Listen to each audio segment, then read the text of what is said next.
There's a plum pit in your shoe. You don't remember how it got there. You're fairly certain you weren't eating plums. And yet, with every third step, it presses into your heel like a soft-spoken accusation. So, before you get comfortable, take a moment to like the video and subscribe. But only if you genuinely enjoy what I do here. Leave a comment with your location and what time it is where you are. I love seeing where you're all tuning in from. Now dim the lights. Take a breath. Let yourself settle into the moment. Your home smells faintly of wax, rye bread, and old paper. The kind of paper that once held a contract or a secret, or maybe just someone's opinion about someone else's boots. You shift your weight from foot to foot, hoping to dislodge the pit without removing your dignity or your stocking. You fail. The cat watches from the window ledge.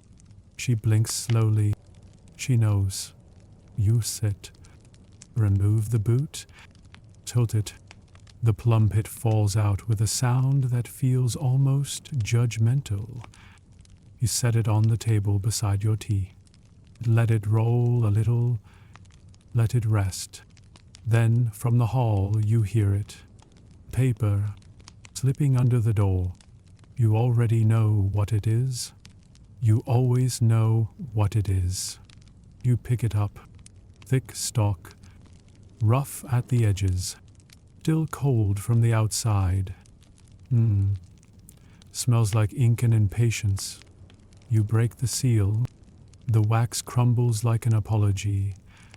Inside, it says, "Sir, regarding your comment at last Tuesday's supper, regarding the inferior character of gooseberries and those who favor them, I am compelled with reluctance to demand satisfaction." You sigh and smile. Not a happy smile, not a wicked one, just a very tired, very Polish smile. Historians still argue whether Polish noblemen challenged one another more often over politics or fruit. One curious theory says gooseberries were the real cause of the Bar Confederation. You place the letter gently on the mantel. Let it rest beside the others. There are many. You've become somewhat of a collector. The thing is, you didn't insult gooseberries. You merely described them as suspiciously ambitious for their size, which you still believe is accurate. But these are dangerous words in 18th century Poland, especially when spoken aloud, and especially when spoken while spooning compote at a table where honor clings to stemware. You rise, walk slowly to the cabinet. It creaks like a priest with secrets. Inside, a box. Inside the box, everything you need. Into cinnamon, a very particular kind of quill that smells vaguely of vinegar. You begin to write. My dearest sir, though I am wounded by the interpretation of my botanical observations, I must inform you that I am presently in a state of advanced spiritual retreat. You pause, sip your tea. It tastes like burnt cloves and restraint. You continue. As such, I am unable to duel this month. Should my recovery proceed as expected, I may reconsider in April. In the meantime, I remain with cautious fondness, etc. You dust the letter with a hint of cinnamon. Tradition. Also, it makes the paper smell less like dread. You don't seal it with your own crest. Too formal. Instead, you tie it with blue thread. The color of mild regret. You hand it to your housekeeper. She squints. This the gooseberry again? You nod. She clicks her tongue. He'll challenge your curtains next. You return to your seat. Look again at the plum pit. It hasn't moved. You wonder if it's watching you. Outside, snow begins to fall. Lightly, not in anger, just as a reminder. Your home grows quieter. Tea cooler. Candles burn low, humming wax songs that smell of sleep. You close your eyes. But just before the world drifts away, the door creaks again, not once, but twice, and then, gently, a third time. That's not a letter. That's a person. And you know in your bones, in your heel where the pit once was, they are not here for tea. There's a hat on your doorstep, just a hat. Note, no footman, no breeze strong enough to have blown it there. It's fur-lined, dusted with snow, and undeniably smug. Now dim the lights. Take a breath. Let yourself settle into the moment. You step out, boots crunching the frost like toasted rye underfoot. You stoop. Pick up the hat. Inside, a card, written in a script so rigid it might have been carved. My honor has been chilled. I await your warmth. You exhale, fogging the morning air with your silence. It's always F. Count Francisek, who once dueled a chimney sweep over a mispronounced proverb, who believes lace gloves are suitable for swordplay, who signs everything with only one letter, as if the alphabet began and ended with him. You carry the hat inside. Place it beside the plum pit. They seem to understand each other. The cat sniffs them both, judges them equally. Use it. Pour new tea. This one smells of birch bark and compromise. Your housekeeper appears at your elbow. I saw the hat. Yes. Did it glare at you? You hesitate, then nod. Lo. She sighs. Do you want the special ink? You nod again. She disappears. Returns with a bottle labeled only avoidance, extra strength. You draft a response. The first lines write themselves. Dearest Count F. I am warmed by your words and chilled by the temperature, and must regretfully decline any suggestion of dawn meetings involving steel, snow, or stern glares. You pause. Ink dries quickly today, as if eager to leave the page. You continue. Instead, might I suggest a gentle walk by the Vistula? I propose conversation in lieu of bloodshed, and perhaps boiled chestnuts. If the vendor returns, you sign it with just your initials, a mirror to his ego, then dust it with crushed nutmeg. Not tradition, just a touch of defiance. Historians still argue whether Francisek ever actually fought any of the duels he proposed, or simply weaponized anticipation. One curious theory says he once declared war on a mirror. You believe it. You send the letter by courier. Not your regular boy. He's still recovering from last week's butter standoff. This one's taller, silent. He doesn't ask questions. You respect that. You spend the afternoon polishing silver. Not for use, just for comfort. The spoons hum faintly. The forks remain aloof. The knives twitch when touched.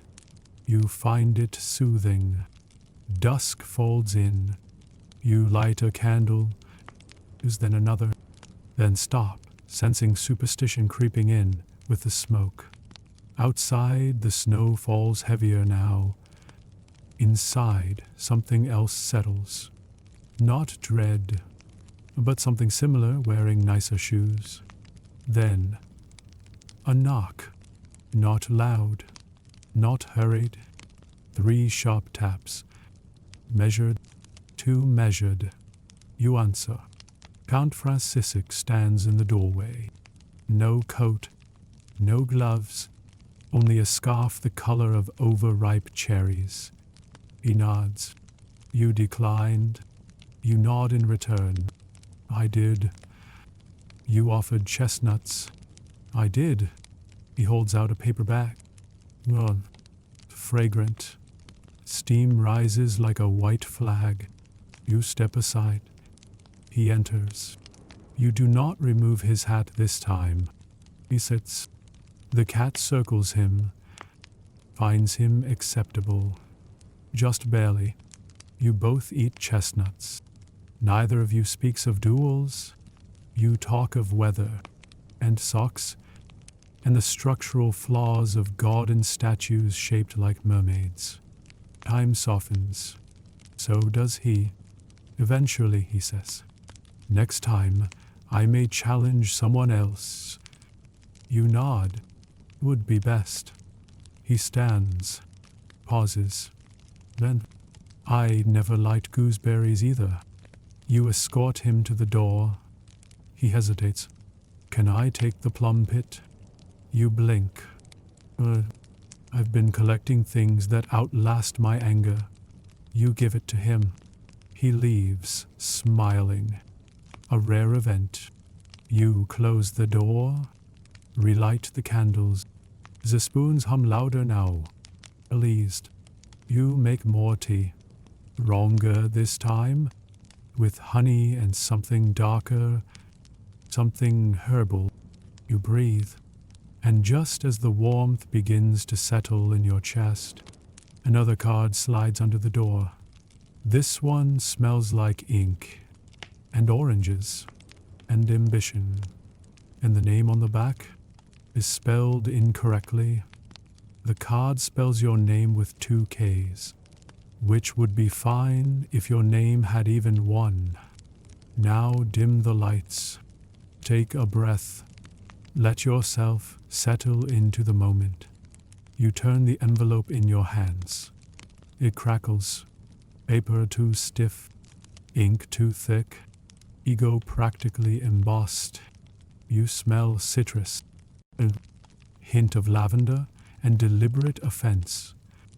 The wax seal is not a crest. It's a pressed daisy, flattened with purpose. That's worse. You break the seal. The paper unfolds like a drama. It reads, "It's okay. Your comments regarding the architecture of the Southern Conservatory have reached my ears, and they echo with condescension.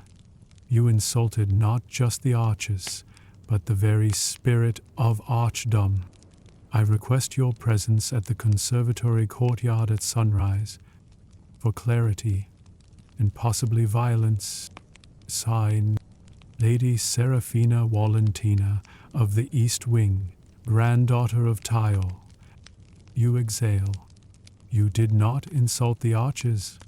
You merely described them as confused, which, to be fair, they are. They lead nowhere. They begin in one material and end in another. One contains a clock, another a goose. Historians still argue whether the East Conservatory was designed by 3 architects or none at all. One curious theory says it was a punishment project assigned to someone with vertigo and a love for surprises. You fold the letter, place it beside the hat. The plum pit sits between them like a mediator. You begin drafting your reply. Pink is slow today, like it's considering its own participation in this absurdity. You write, "My Lady Valentina, I must apologize, not for my observations, but for the unintended acoustics of my phrasing. I did not know the arch heard me. I meant only to question, never to insult." You pause, then add, "However, should a meeting be necessary, I suggest the west side of the conservatory, where the stones are less emotionally porous." The cat sneezes twice. Omen, or dust. You wrap the letter with sage ribbon, seal it with an old theater ticket stub, your version of a diplomatic shrug. You don't sleep well, dreams Luke. In each one, an arch crumbles. Politely, always apologizing on the way down. Dawn comes in grays. You dress in something neutral, something that suggests surrender and soup. The conservatory looms. Even the frost looks unsure. Lady Seraphina is already there. She wears 6 brooches. None of them agree with each other. You came, she says. You nod. I brought biscuits. She pauses, takes one. It crumbles with theatrical flair.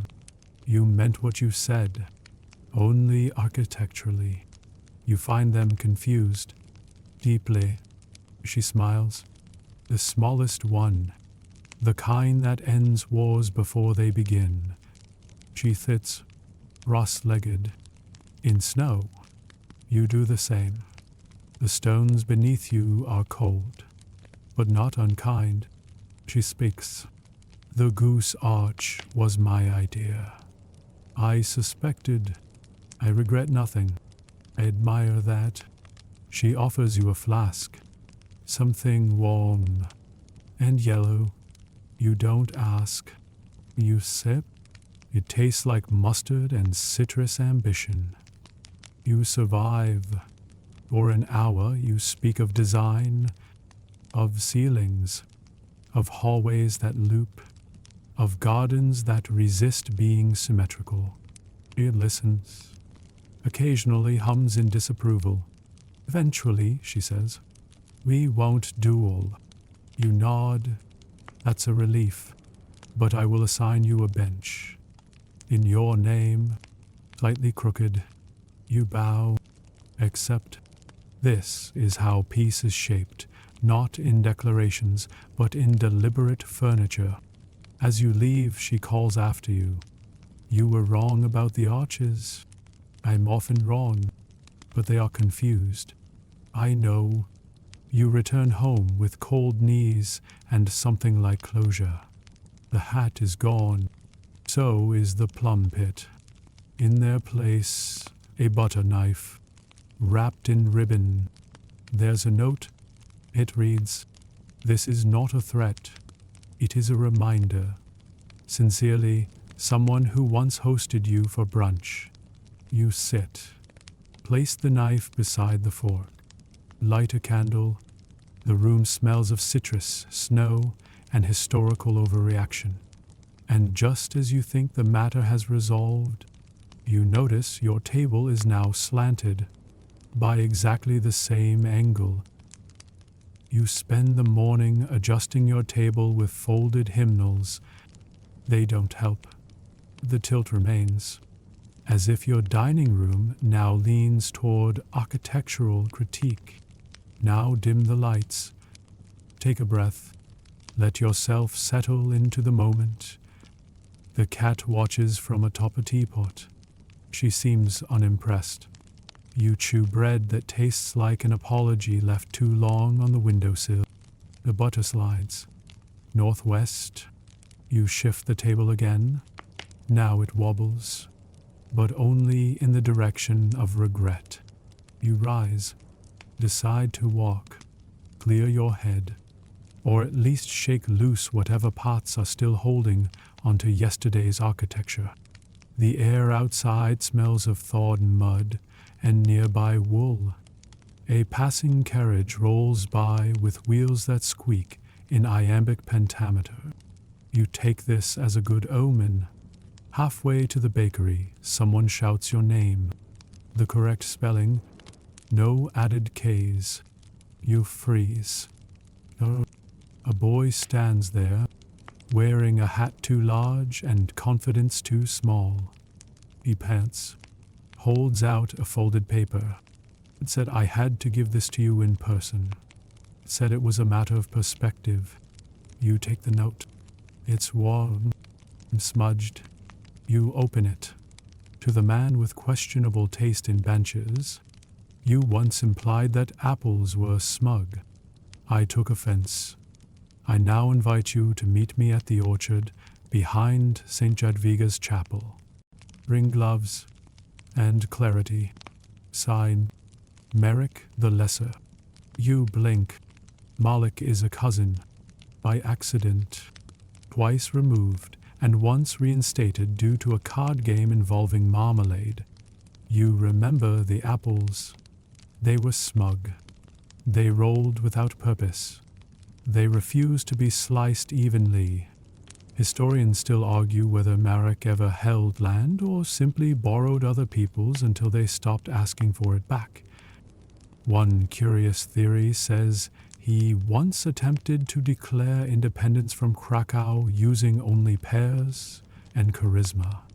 You decide to attend, but not quickly.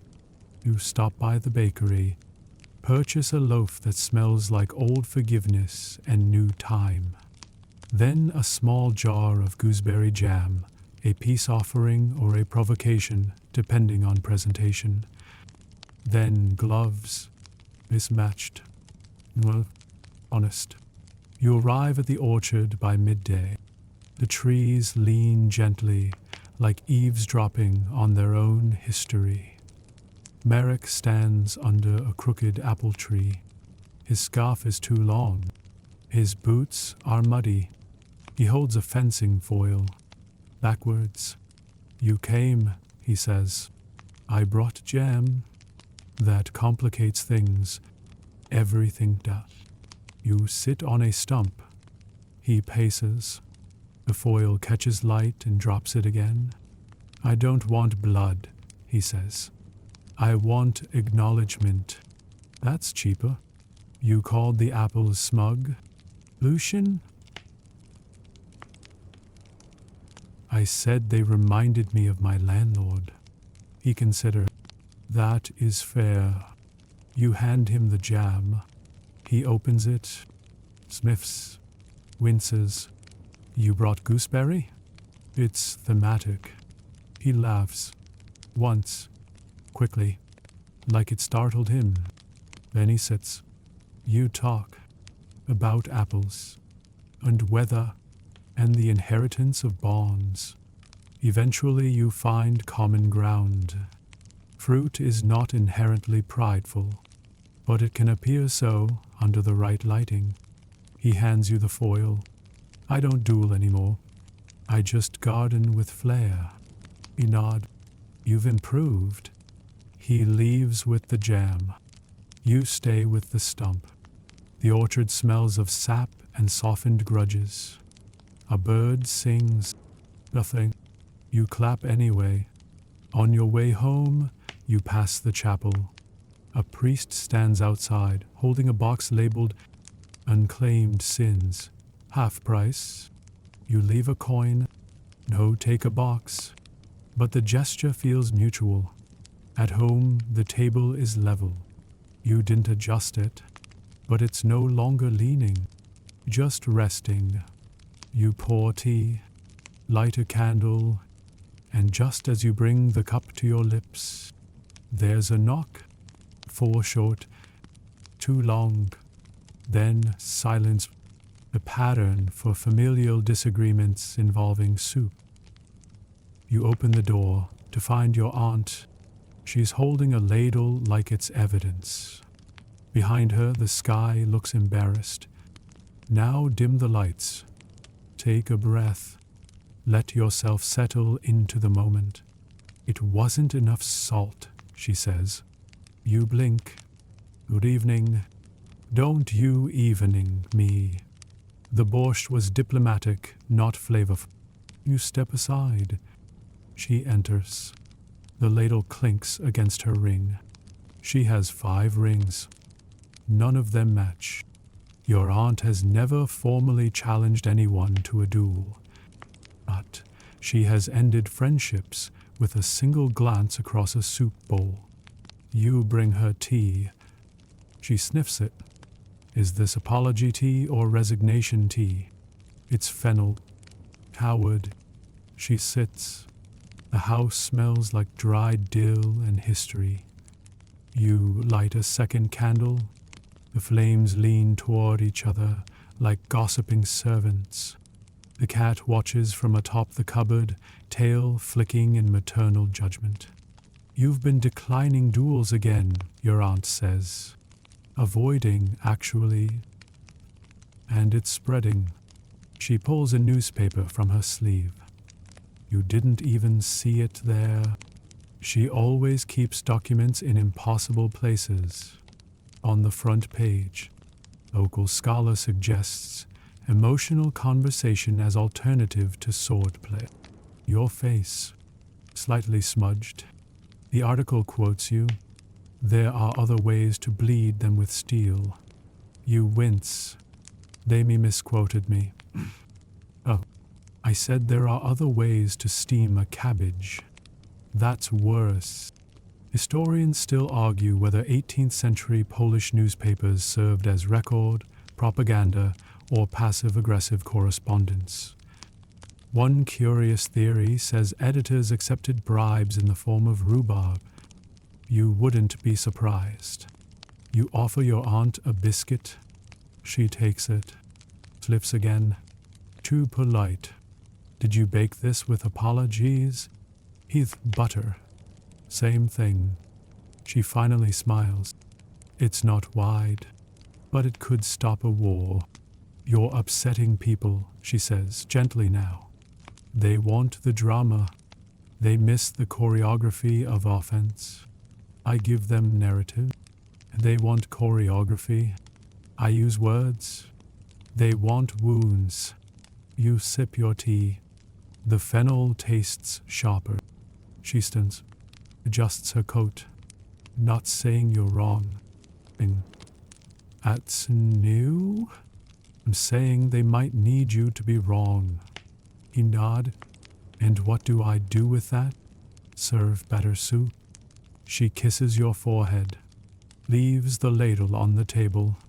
It smells faintly of beets and warning.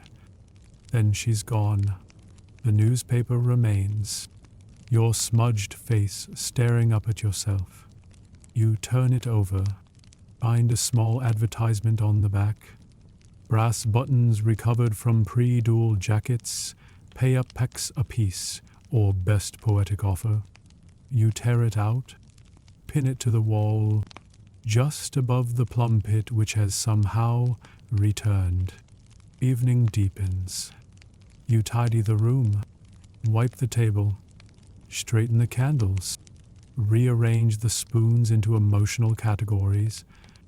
You sit, and just as your breathing slows, a knock, two soft, one loud, then silence. A scholar's challenge, the most dangerous kind. There's a philosopher at your door. He's wearing 2 scarves and a face that suggests he's been awake for 6 days and disappointed for 7. Now dim the lights. Take a breath. Let yourself settle into the moment. He introduces himself by surname only. Wisniewski. He pronounces it with effort, like the syllables are made of damp wool. You nod. Invite him in. He declines. "I prefer to remain morally external." You respect that. Also, you don't have any chairs that aren't slightly judgmental. He holds a scroll, unfurled slightly. It trembles in the breeze. The paper smells like crushed thyme and mild arrogance. "I read your interview," he says. "I hope it wasn't while eating." "I was fasting." "You, of course." He continued. "Your claim about emotional bleeding. It contradicts the metaphysical structure of confrontation." You pause. Try to decide if this is a compliment. You fail. He steps forward, hands you a second scroll. "This one is thinner, less perfumed, more aggressive. This is a thesis," he says. "About what?" You blink. "It begins with a duel." You don't open it. You don't have to. You can feel the ink pulsing inside. Dense, Unapologetic. Wisniewski adjusts his scarf. I challenge you to a debate. Tomorrow, at the public bathhouse. Steam Chamber 3. Way there. So, no one can escape without sweating. Historians still argue whether public debates in Poland were intellectual exercises or passive-aggressive spa sessions. One curious theory says Socrates would have fainted halfway through a Krakow steam room. You accept with a nod. And a biscuit. He declines the biscuit. I do not chew during conflict. Naturally, that night you prepare, not with research, but with mint leaves and linen. You bathe, sphere, ponder counter-arguments in a language you invent on the spot. The scroll remains unopened. You place it beside the butter knife. They seem compatible. The morning arrives, draped in condensation. Your coat wrinkles in defiance. The bathhouse looms. Smells of eucalyptus and anticipation. Steam rises like a preamble. Steam Chamber 3 is occupied by Wisniewski and 5 damp onlookers. You nod. He nods. A man in a towel strikes a gong. The debate begins. He starts. Honor, as defined by thermodynamic pressure, is inverse to vulnerability. You nod. Respectfully. Then respond. But consider this. Isn't vulnerability the most pressurized form of strength? A woman gasps. The steam swirls. Someone offers raisins. You volley arguments. Honor. Blood. Rhetoric. Sint. You quote Tacitus. He quotes your laundry list. At one point, someone faints from enlightenment or heat. You pause for hydration. The water tastes of lemon and unresolved tension. Then, your final point. You rise slightly. Speak slowly, softly. The duel is not obsolete. It has simply migrated into glances, pauses, and footnotes. And that's where I live now. Silence. Steam settles. Even the pipes seem to listen. Wisniewski removes his scarf. One of them, at least. He extends a hand. You argue with discomfort. That's rare. You shake it. It's damp but sincere. He leaves first. You stay. Let the steam unclench what the day hasn't even gripped yet. The air smells of rosemary and strange respect. You towel off slowly. Each step echoes with softened certainty. At home, the scroll still waits. You open it. The first line reads, "This man has weaponized empathy." You smile, then file it beside the newspaper, then file both under unlikely victories. You steep tea.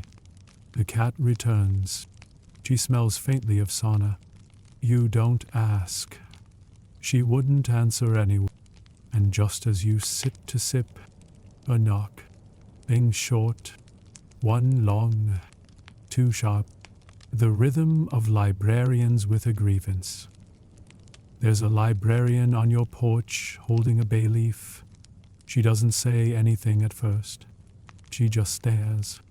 The bay leaf quivers in the breeze, like it remembers something unfortunate. Now dim the lights. Take a breath. Let yourself settle into the moment.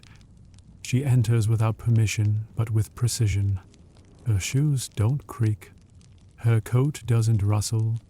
She smells of dust, ink, and oranges. A dangerous combination. She removes a scroll from her satchel, unrolls it like a crime. The script is tiny. It's forgiving. Italic. You return letters on swordsmanship with marginalia, she says. You blink. I underline 4 words. You also wrote perhaps in the margin beside the phrase, honor demands it. You nod. It was a suggestion. It was editorial violence. She places the scroll on your table. It unrolls itself fully. A list of annotated offenses. There are 12. Some underlined twice. The League of Archival Integrity demands a response. You've never heard of this league. You're not sure it exists. Which in Poland often means it's very real. Historians still argue whether librarians in the Commonwealth wielded genuine authority or simply moved in such a way that no one dared to question them. One curious theory says they controlled most of the nobility's grudges through footnotes alone.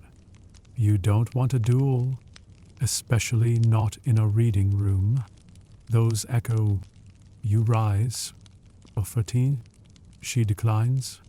Tea encourages sentiment. You offer pickled walnuts? She narrows her eyes, then accepts. You sit across from her. If I offended, it was with good ink. She blinks slowly. Intent does not bind. The annotation is the wound. You nod. Begin crafting your apology in real time, like a sculptor working with wet bread. Would a formal erratum suffice, you ask? She snorts. Paper cannot erase paper. What can? Recitation. She pulls a slim book from her sleeve. Too slim, too sharp.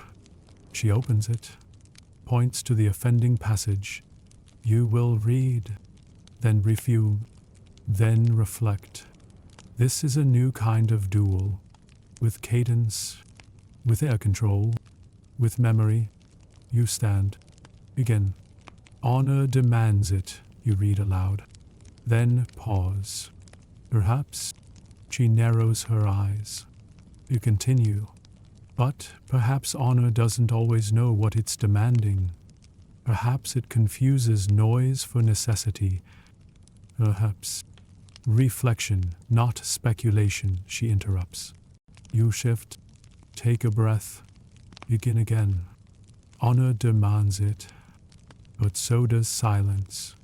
And neither bleeds more nobly. The room holds still. Even the spoons don't move. She closes the book. He folds the scroll, pockets the bay leaf. That will do. You exhale. Steam curls from your tea in relieved spirals. She steps toward the door, pauses. Your penmanship is legible. That's uncommon. You smile. It's the closest thing to forgiveness she'll allow. When she leaves, the room feels warmer, not kind, but organized. You brew new tea. This one smells of fennel and temporary reprieve. Later, you find a card tucked under the cat's paw.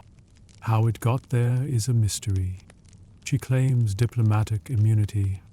The card reads, "You are cordially invited to attend the reenactment of the slightly misunderstood duel of 1721. Audience participation mandatory. RSVP with appropriate facial expression."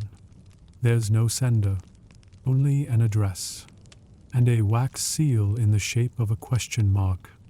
And just as you set the card down, his bookshelf shifts slightly, revealing a volume you don't remember owning, titled Polite Ways to Collapse in Public. You arrive at the address listed on the mysterious card to find a barn. It leans slightly to the left, as if ashamed of something it said during a solstice. Now dim the lights, take a breath. Let yourself settle into the moment. The door creaks open before you knock. Inside, hay, 3 lanterns, 1 rooster, and 24 people dressed as historical inaccuracy. Someone is wearing armor from the wrong century. Someone else appears to be dressed as regret. A woman approaches. She carries a clipboard and a jug of pickled beets. You must be the substitute for the honorably misquoted scholar. You nod. You usually are. She ushers you toward a table. On it, wigs, mustaches, a single monocle made of sugar. This reenactment is educational, participatory, and partially fermented, she says. What's the goal? Catharsis. And what's the script? Your choices. She smiles. It smells like vinegar and theater. You are assigned the role of the one who almost apologized. Your costume includes a velvet sash, a copy of a duel invitation written in invisible ink, a hat that sighs when touched. The hat fits perfectly. Rehearsal is loud. Someone misquotes Voltaire. Someone else insists on dying twice. You try to ask about safety protocols. They hand you a pear. It's overripe and possibly symbolic. Historians still argue whether reenactments in the 1700s were a form of historical preservation or just emotionally sanctioned chaos. One curious theory says most of them ended in group crying or spontaneous bread making. You believe both. You stand in position. The scene begins. You are to walk forward, raise the invisible letter, and deliver your line. I have considered remorse, and find it acceptable under certain lighting. You do. The audience applauds. Two people faint from appreciation. Someone throws a radish. Then the unexpected happens.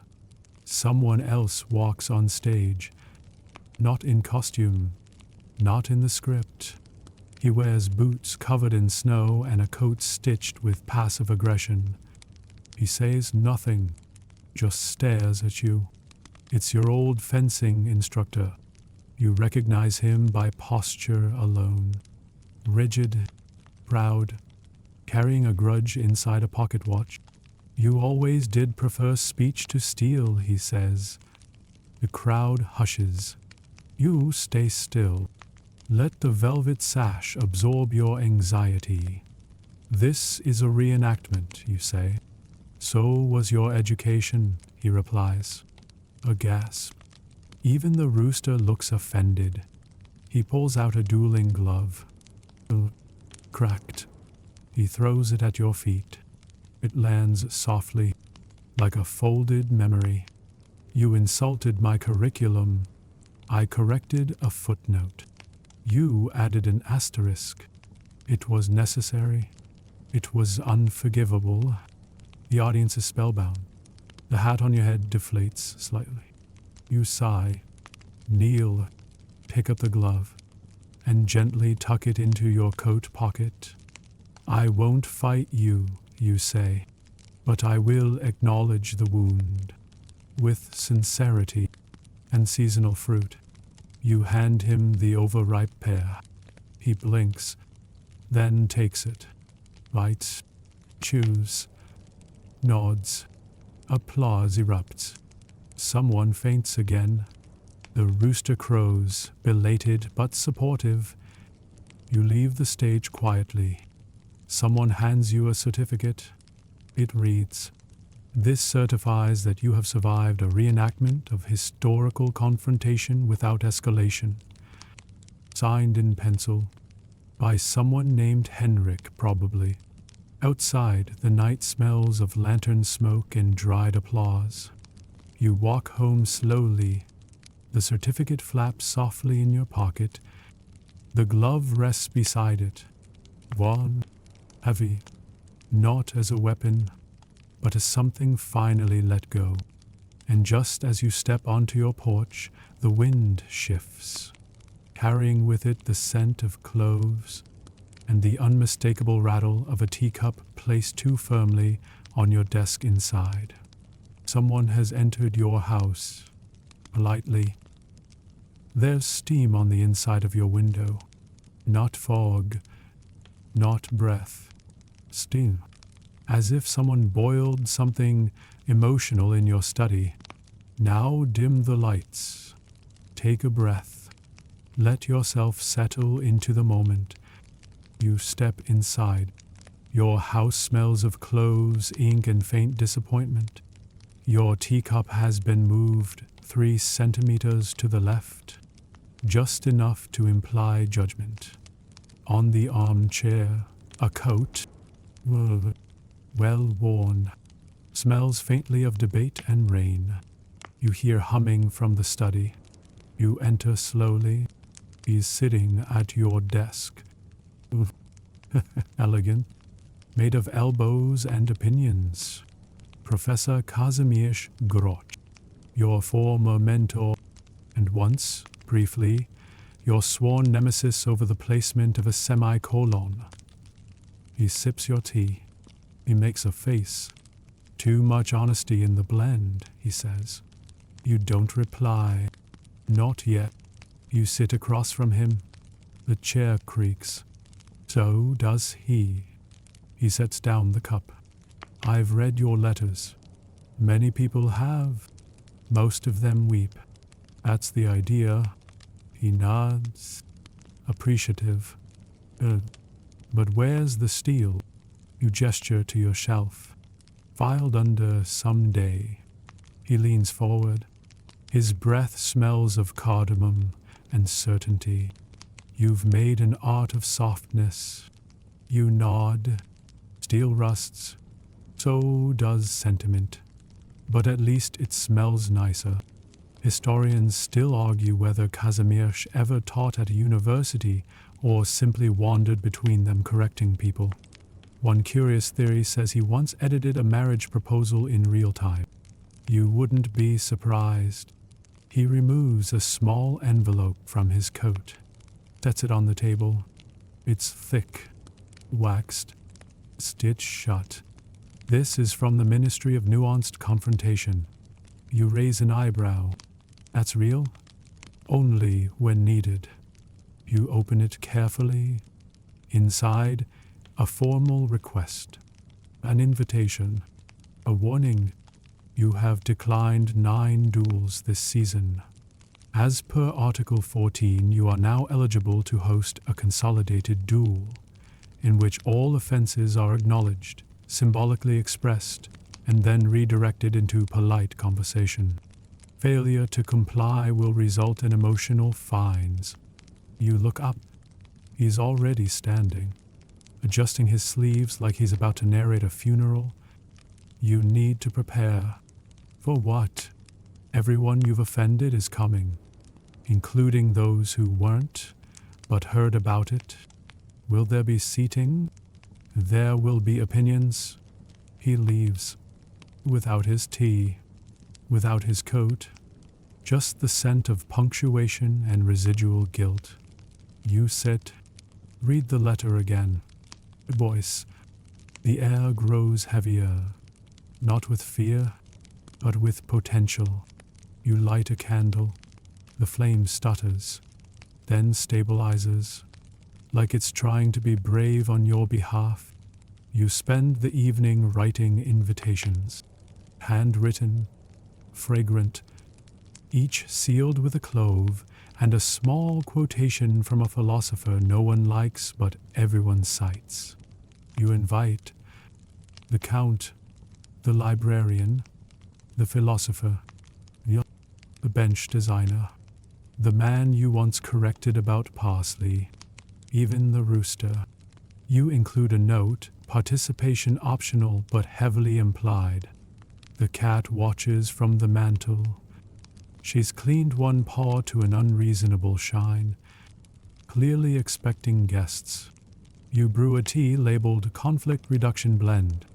It smells of ash and chamomile. Tastes like a gentle no. You sip, and just as the cup empties, The clock strikes an unfamiliar note. The chairs are arranged in a circle, a dangerous shape, too egalitarian, too vulnerable, but also the only formation in which eye contact cannot be avoided. Now dim the lights, take a breath, let yourself settle into the moment. The drawing room has been dusted twice. The cat has been warmed once. You've boiled water for 5 types of tea, each labeled according to emotional severity. Bergamot for mild insult and misunderstood compliments. Licorice for passive-aggressive remarks about fencing. Dandelion root for indirect challenges through pastry. And fennel for everything else. At exactly the agreed-upon hour, the doorbell rings. Not once, not urgently, just firmly, with the cadence of mutual wariness. You open it, and there they are, every person you've nearly dueled, almost fought, inadvertently bruised with adjectives, and a few you don't recognize. You bow, they bow back. Even the rooster, perched on someone's shoulder, bobs respectfully. They enter in silence, sit without choosing. They know this is not a party, it's a reckoning, a tea-scented reckoning. You clear your throat. The room hushes. Even the spoons lie still. Thank you for coming. I know this is unconventional, but I believe there's a way to acknowledge harm without reenacting it. Nods, skeptical, but not hostile. You continue. Tonight is not about resolution. It's about rehearsal. For something gentler, you hand out cards. Each one bears a single phrase. You wounded me when I mistook silence for safety when I laughed too soon when, and so on. The instructions are simple. Read aloud. No rebuttals. No justifications. Just tea. The count goes first. He squints at the card like it's mispronouncing something. You wounded me when you compared gooseberries to small tyrants. Albeit, then you nod. I did.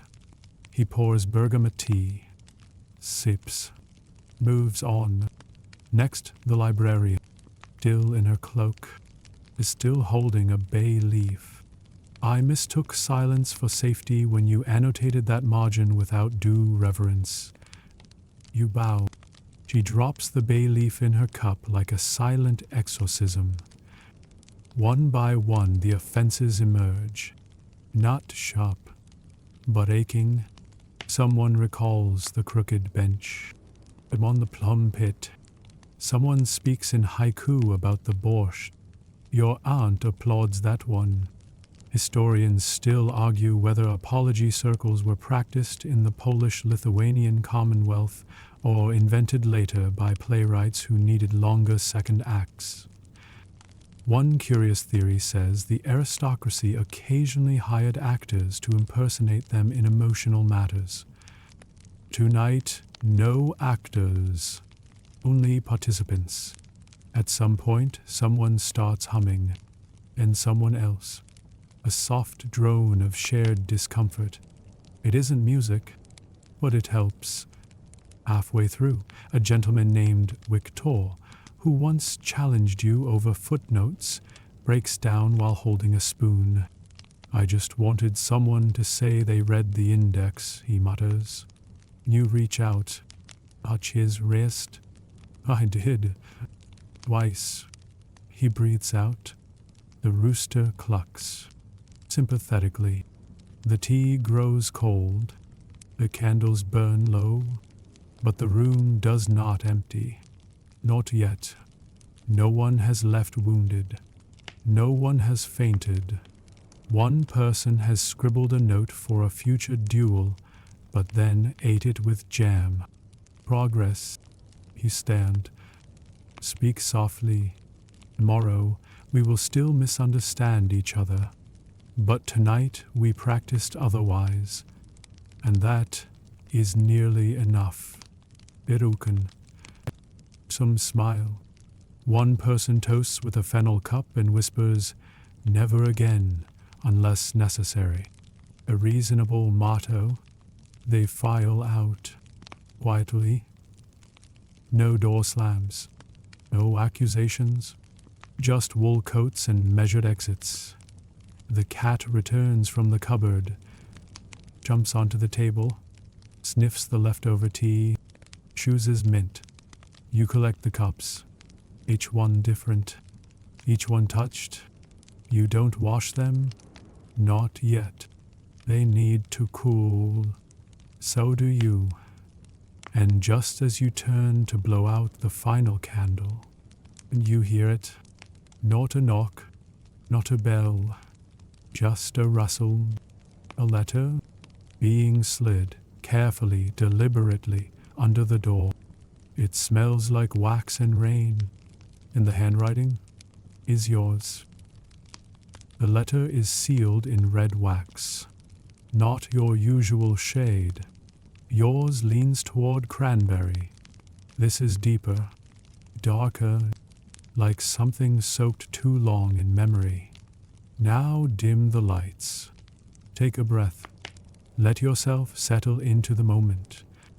You hesitate before opening it. The paper is thick, smells faintly of cedar and the back row of a courtroom. Your name is written on the front in your own hand, but not quite.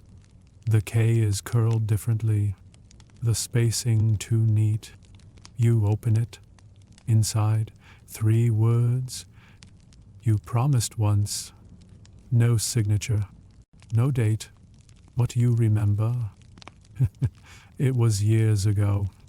Maybe 10, maybe more. You had just declined your first duel. Publicly. With flair. And with a limerick, which was considered aggressive. That night, you wrote a letter to yourself. Vowed to stay soft. To resist escalation. To avoid swords unless they were decorative or used for slicing soft cheese. You thought the letter was lost? Apparently not. Historians still argue whether oaths written privately can be considered binding. One curious theory says, if the ink is black and the moment sincere, then it echoes forever. You sit, the room feels colder, or maybe just more honest. You find the box where you keep old things. Open it. Inside, a theater ticket stub, a broken quill, a ribbon from your first apology cake, and the original letter. Still folded, still legible. One day, someone will ask for something sharp. You will give them something kind instead, and you will not regret it. You read it aloud. The cat stretches. She's heard worse. You pour a cup of tea. Licorice. Tonight's mood requires boldness. It tastes of root and restraint. As you sip, there's another knock. Soft, hesitant. 3 taps. Then a pause. Then a single thud. Like a forehead against a door. You open it. Victor, the footnote man. He holds a basket, knit, rat, plums, and a small fencing foil made entirely of marzipan. I brought provisions, he says. Is this an edible challenge? It's a symbolic dessert. What? Closure. Or indigestion. You step aside. He enters. Sits. Looks older tonight. Not in age. In history. I read your oath. You pause. Oh, you wrote it in the margin of my essay on punctuation ethics. You had. You forgot. You share the bread. It's stale but sincere. The plums are perfect. overripe, honest. The marzipan foil collapses immediately. You both laugh. Sounds like release. Are you done declining? He asks. No, I'm just getting better at it. That's dangerous. Only if people start to agree. She nods, then pulls something from his coat. A note. This arrived for you, delivered to me by mistake. Possibly fate. You open it. 2 words. Moan left. You stared at it. Feel the weight of it settle in your chest, in your breath. Victor doesn't ask what it means.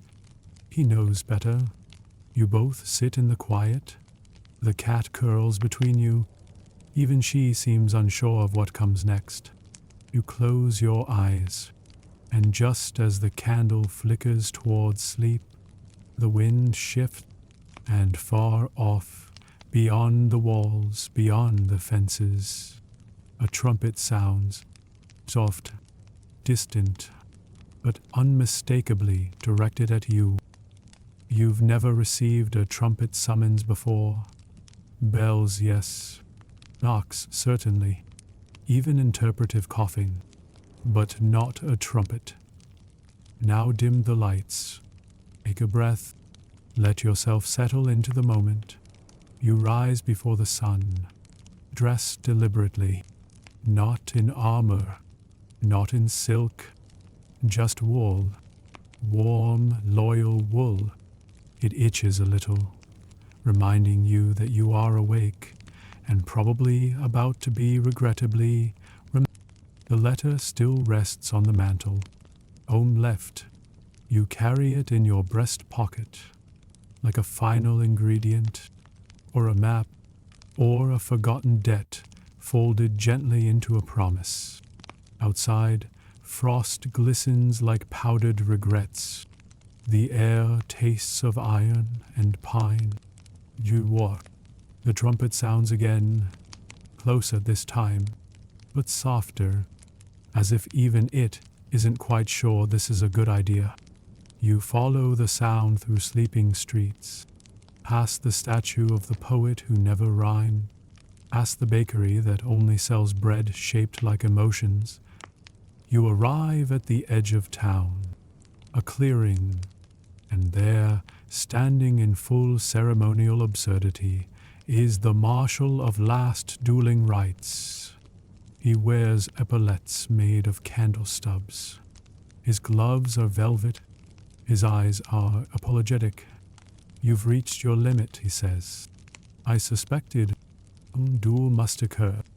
You nod. Symbol. Ideally, he steps aside, reveals a small table, 2 chairs, 2 wooden spoons, a pitcher of water, a bowl of cherries, a linen napkin folded like a threat. Your opponent is yourself. Of course, historians still argue whether self-dueling was ever formally codified. One curious theory says it originated with a man who misunderstood the phrase, "Know thy enemy." You sit, face the empty chair across the table. The marshal bows, disappears into the mist. You pour the water. Wait, nothing happens. So you begin. You wounded me when you expected too much from silence. You misunderstood me when you thought restraint was weakness. You forgave too quickly. Oh, not at all. You wore wool in July. You argued gently, quietly, as if the trees might listen and judge. They don't. They've heard worse. The cherries sit untouched. They smell of sweetness and small betrayals. You pick one up, hold it to your lips, then lower it. We've done our part, you say aloud. No, let this be finished. A breeze passes. Final. From behind a tree, the marshal reappears. He holds something wrapped in parchment. He sets it on the table. Your certificate. You unfold it. The ink shimmers. It reads, "This certifies that you have completed your emotional obligation to the martial codes of honor. Your name will be removed from the registry of the unsettled." Signed, a flourished initial you can't decipher, stamped with wax that smells like peppermint and policy. You bow. Sincerely, you leave the cherries. Take the napkin. You've earned it. As you walk back through the trees, the sun rises. Slow. Careful. Like a servant who's seen too much. You arrive home. Everything looks softer. Even the teapot seems relieved. You hang your coat. Feed the cat. Write a single line in your journal. Declined, concluded, continued. And just as your hand lifts from the page, a knock. Not an accusation, not an invitation. Just a reminder, a familiar rhythm, one you haven't heard in years, from someone you never quite faced. The knock is gentle, too gentle, like someone asking permission not to be forgiven but remembered. Now dim the lights. Take a breath. Let yourself settle into the moment. You open the door, and there he is. Your brother, not by blood or by soup. You once shared a bowl at a wedding. That counts. He looks older, but in a horizontal way, like life stretched him sideways. His hat is frayed. His boots sigh when he steps forward. He carries nothing but a folded piece of linen and a look that says, "We left something undone." You step aside. He enters.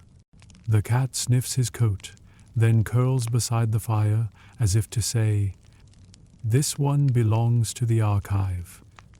He doesn't sit. Trujillo just stands there, staring at the table. It's where it happened, years ago. The comment, the insult, the misunderstanding about dumplings and family honor. "You never answered," he says. You nod. "I didn't know how."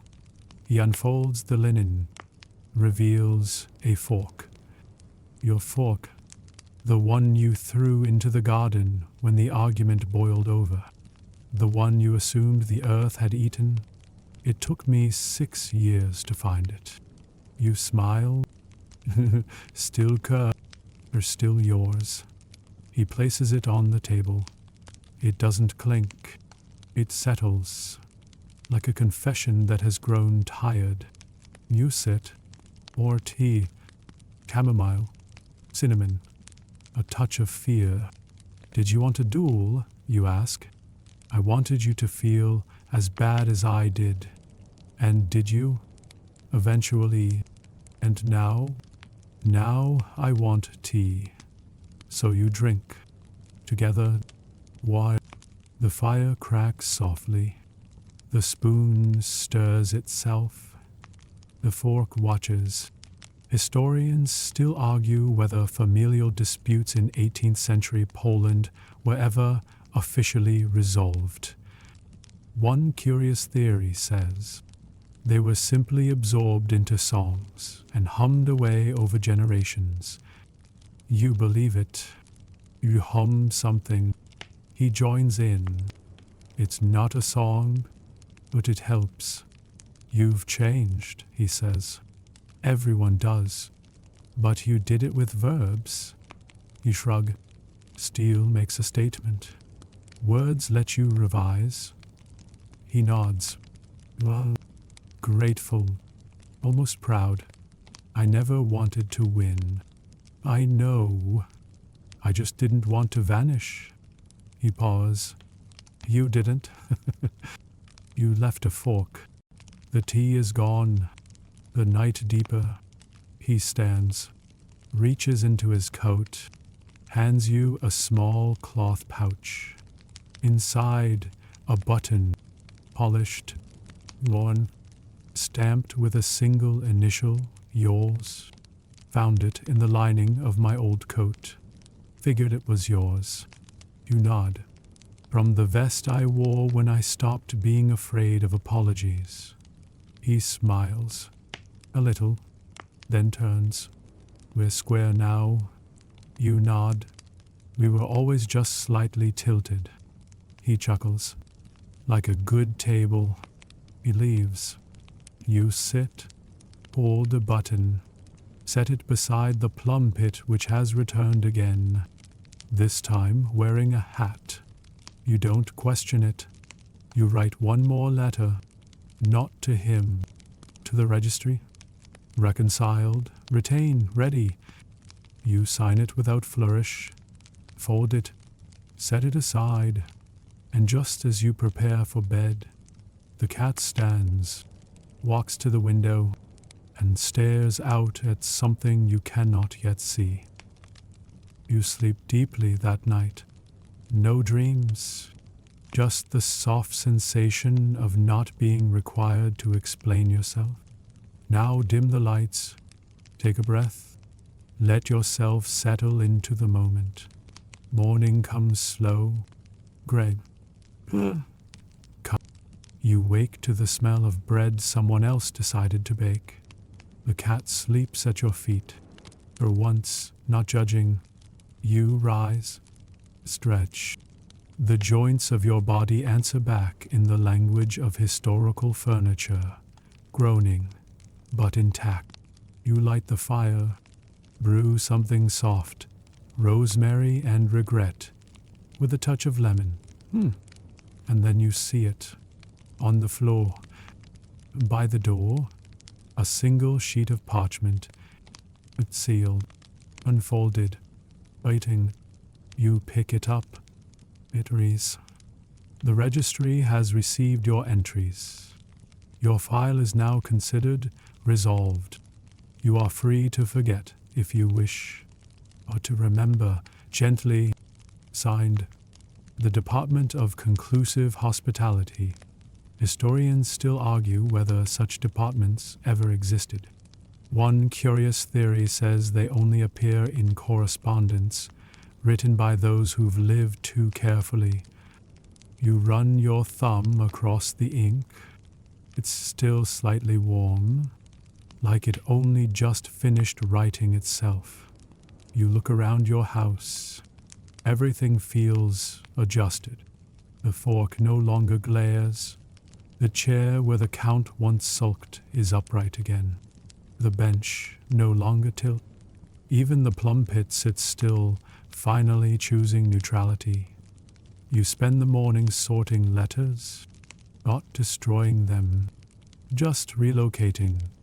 You place the oldest ones in a box labeled correspondence, mild threats and heavy emotions. You tie it with blue thread. Set it in the cabinet between seasonal arguments and cakes that caused fights. The knock comes at noon. A child, no more than 8, wearing boots too big and a hat that once belonged to consequence. He hands you a note. "I was told to deliver this to the man who used words instead of wounds." You nod. Take the envelope, and it contains a pressed flower, a single line. "We're trying it your way now." No name.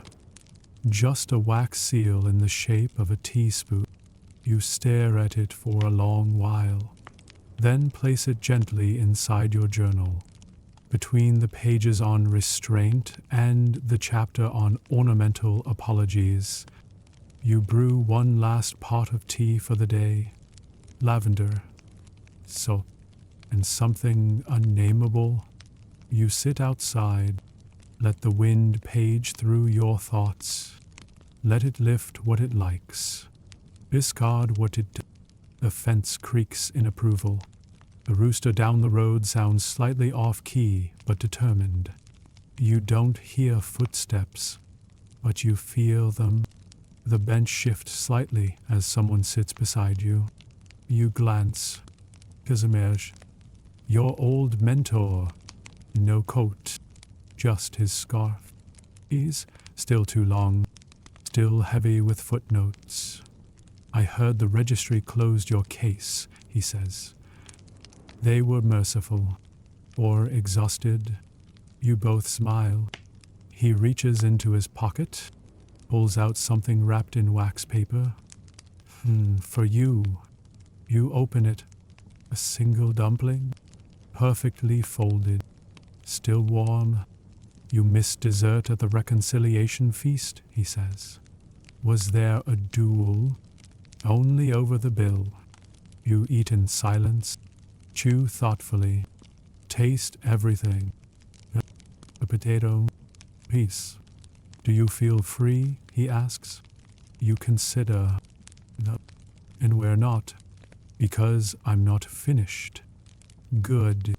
You both sit for a long time, until the tea cools, until the sun leans low, until the air starts to smell like endings. And just as Casimir stands, he turns, pauses. You should write it down. The story, no, the way out. And then he's gone. You begin with a blank page, not because you have nothing to say, but because you finally can say it slowly. Now dim the lights, take a breath, let yourself settle into the moment. The ink flows easier today, less urgency, more curiosity.